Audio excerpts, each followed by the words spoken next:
Hello everyone, ഈ വീഡിയോയിൽ നമുക്ക് എങ്ങനെ ഒരു മൾട്ടിബിൾട്ടബിൾ പെൻ ഡ്രൈവ് ക്രിയേറ്റ് ചെയ്യാം, അതുപോലെ തന്നെ ഇതെങ്ങനെ മെയിൻറ്റെയിൻ ചെയ്യാമെന്ന് നോക്കാം. ഇതിൽ നമുക്ക് ഈസിയായി ISO ഫയൽസുകൾ ആഡ് ചെയ്യാനും അത് സെലക്ട് ചെയ്യാനും പറ്റും. ഇതിനായി നമുക്ക് വെൻഡോ എന്ന് പറഞ്ഞൊരു പ്രോഗ്രാം ഡൗൺലോഡ് ചെയ്യേണ്ട ആവശ്യമുണ്ട്. ഇതിനുവേണ്ടി വെൻഡോ എന്ന് സെർച്ച് ചെയ്യണം. ഇതിൻ്റെ ഡൗൺലോഡിംഗ് ലിങ്ക് ഞാൻ ഡിസ്ക്രിപ്ഷനിൽ ഇടാം. ഇതിൽ first Windows zip, then download latest version,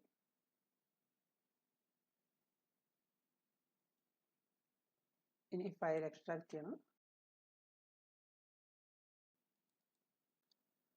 ഇതിൽ വെൻഡോ ടു ഡിസ്ക് എന്നുള്ള സെലക്ട് ചെയ്യുക, എന്നിട്ട് യെസ് കൊടുക്കുക.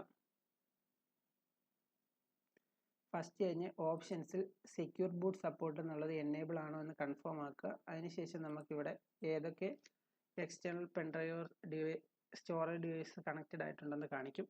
എന്നിട്ട് ഇൻസ്റ്റാൾ കൊടുക്കുക. ഇൻസ്റ്റാൾ ചെയ്യുന്നിട്ട് നമ്മുടെ ഇതിനകത്തുള്ള ഡേറ്റാസ് എല്ലാം ഫോർമാറ്റഡ് ആവും. സോ ഡേറ്റാസ് കീപ്പ് ചെയ്യണമെന്നുണ്ടെങ്കിൽ അത് ബാക്കപ്പ് ചെയ്തതിന് ശേഷം യെസ് കൊടുക്കുക. വീണ്ടും യെസ്. ഇപ്പോൾ അത് ഇൻസ്റ്റാൾ ആയിട്ടുണ്ട്.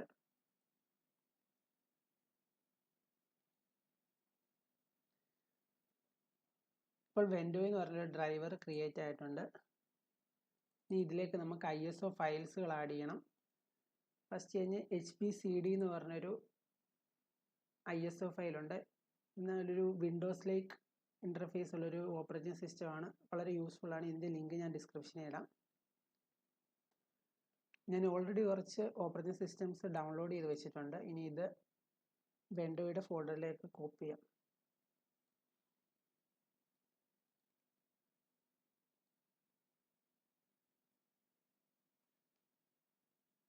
ഇപ്പോൾ ഫയൽ മൂവിങ് കംപ്ലീറ്റ് ആയിട്ടുണ്ട്. നിങ്ങൾക്ക് എത്ര OS വേണമെങ്കിലും ആഡ് ചെയ്യാൻ പറ്റും. ഇപ്പോൾ ഞാൻ ജസ്റ്റ് 3 ആഡ് ചെയ്തിട്ടുള്ളൂ. ലിനക്സോ ഫയൽ ഫുൾ മൂവ് ആയിട്ടുണ്ട്. നമുക്ക് പെൻഡ്രൈവിൻ്റെ സ്റ്റോറേജിനെ ഡിപ്പെൻഡ് ചെയ്ത് ഇതിലധികം ഇൻസ്റ്റാളേഷൻ മീഡിയ ആഡ് ചെയ്യാൻ പറ്റും. ഇനി നമുക്ക് സിസ്റ്റം റീസ്റ്റാർട്ട് ചെയ്യാം. ഓണായി വരുമ്പോൾ ബൂട്ട് മെനു കീ പ്രസ് ചെയ്യുക. ബൂട്ട് മെനു വരും. ഇതിൽ രണ്ടാമത്തെ ആയിരിക്കും നമ്മുടെ പെൻഡ്രൈവ്. അത് സെലക്ട് ചെയ്യുക. ഇപ്പോൾ നമ്മൾ വെൻഡോയ്ക്കകത്ത് ഡൗൺലോഡ് ചെയ്ത് വെച്ചിരിക്കുന്ന എല്ലാ OSകളും ഇവിടെ ഡിസ്പ്ലേ ആവും. ഇതിൽ ഏത് OS ആണോ വേണ്ടത് നമ്മളത് സെലക്ട് ചെയ്തിട്ട് എൻ്റർ ക്ലിക്ക് ചെയ്യുക.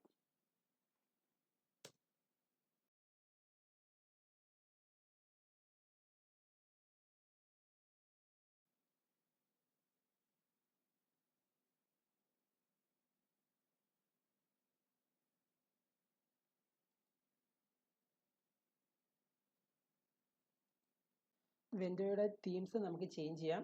ഈ ജീനോം സൈറ്റ് വെച്ച് ഇതിൻ്റെ ലിങ്ക് ഞാൻ ഡിസ്ക്രിപ്ഷനിൽ ഇടാം. ഇതിനകത്ത് ജീനോം തീംസിനകത്ത് നമുക്ക് ഡൗൺലോഡ് ചെയ്യാൻ സാധിക്കും. ഇതിനകത്തൊരു റേറ്റിംഗ് ഉള്ളവർക്ക് കാണിച്ചു തരാം. ഇപ്പോൾ സൈബർ റീഡ് ചെയ്ത് ഡൗൺലോഡ് ചെയ്ത് കാണിക്കാം. ഇതിൽ ഫയൽസിനകത്ത് ഈ സിപ്പ് ഫയൽ നമ്മൾ ഡൗൺലോഡ് ചെയ്യണം.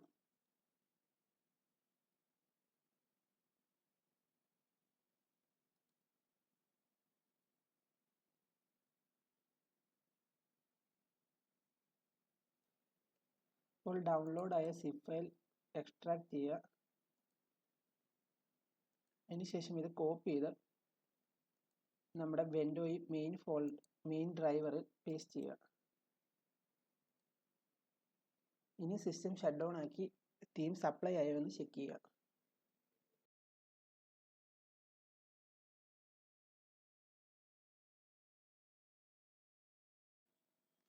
ഇത് ചില ഫയൽസ് നമുക്ക് ഡയറക്റ്റ് വെൻഡോയിലേക്ക് ആഡ് ചെയ്യാൻ പറ്റില്ല. ഫയൽസിൽ GRUG എന്നില്ലാത്ത നോർമൽ സിപ്പ് ഫയൽസ് നമുക്ക് അഡീഷണൽ സെറ്റിങ്സോടുകൂടി മാത്രമേ തീംസ് അപ്ലൈ ചെയ്യാൻ പറ്റുള്ളൂ.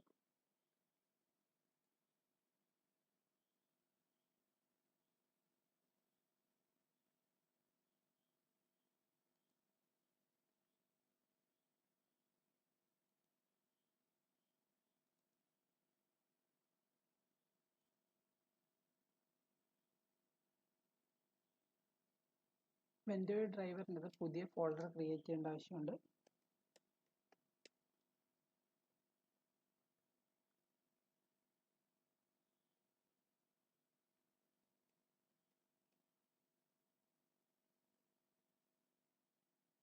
എന്നിട്ട് ഇതാ ലൊക്കേഷനിൽ പേസ്റ്റ് ചെയ്യുക. അതിനുശേഷം ഈ ഫോൾഡർ ഓപ്പൺ ആക്കുക. എന്നിട്ട് ഈ themes.txt വരുന്ന ഫോൾഡറിൻ്റെ ലൊക്കേഷൻ നമ്മൾ കോപ്പി ചെയ്യണം. അതിനുശേഷം ഡൗൺലോഡ്സിൽ പോവുക. എന്നിട്ട് ഫസ്റ്റ് ഡൗൺലോഡ് ചെയ്ത് വെച്ച വെൻഡോയി ഓപ്പൺ ആക്കുക, വെൻഡോയി ഫോൾഡർ. അതിനകത്ത് വെൻഡോയി പ്ലഗിൻ .exe എന്ന് പറഞ്ഞൊരു ഫയൽ ഡബിൾ ക്ലിക്ക് ചെയ്ത് ഓപ്പൺ ആക്കിയിട്ട് യെസ് കൊടുക്കുക. സ്റ്റാർട്ട്.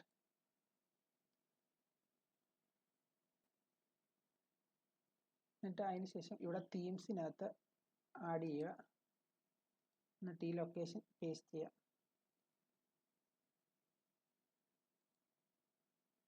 വിത്ത് themes.txt.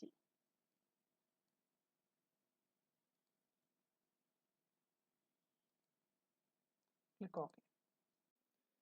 ആവശ്യമെങ്കിൽ നമുക്ക് ISO ഫയൽസ് എല്ലാം അറേഞ്ച് ചെയ്ത് പെൻഡ്രൈവിലാക്കാം.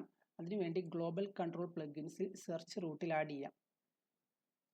ഞാനിപ്പോൾ ഈ പെൻഡ്രൈവ് നോർമൽ യൂസിനും യൂസ് ചെയ്യുന്നുണ്ട്. അതിനാൽ ഞാൻ ഗെയിംസ്, മൂവി എല്ലാം തന്നെ ഈ പെൻഡ്രൈവിലും പിന്നെ വെൻഡോയിലെ ISO ഫയൽ ഒരു സെപ്പറേറ്റ് ഫോൾഡറിലും ആഡ് ചെയ്തിട്ടുണ്ട്. ഇതിൻ്റെ ലൊക്കേഷനാണ് ഞാൻ അപ്പുറത്ത് ആഡ് ചെയ്തത്. ഇനി നമുക്ക് സിസ്റ്റം റീസ്റ്റാർട്ട് ചെയ്ത് എല്ലാം വർക്ക് ചെയ്യുന്നുണ്ടോ എന്ന് ചെക്ക് ചെയ്യാം. പുതിയ തീംസ് ഇപ്പോൾ ആഡ് ആയിട്ടുണ്ട്. Thank you for watching my video.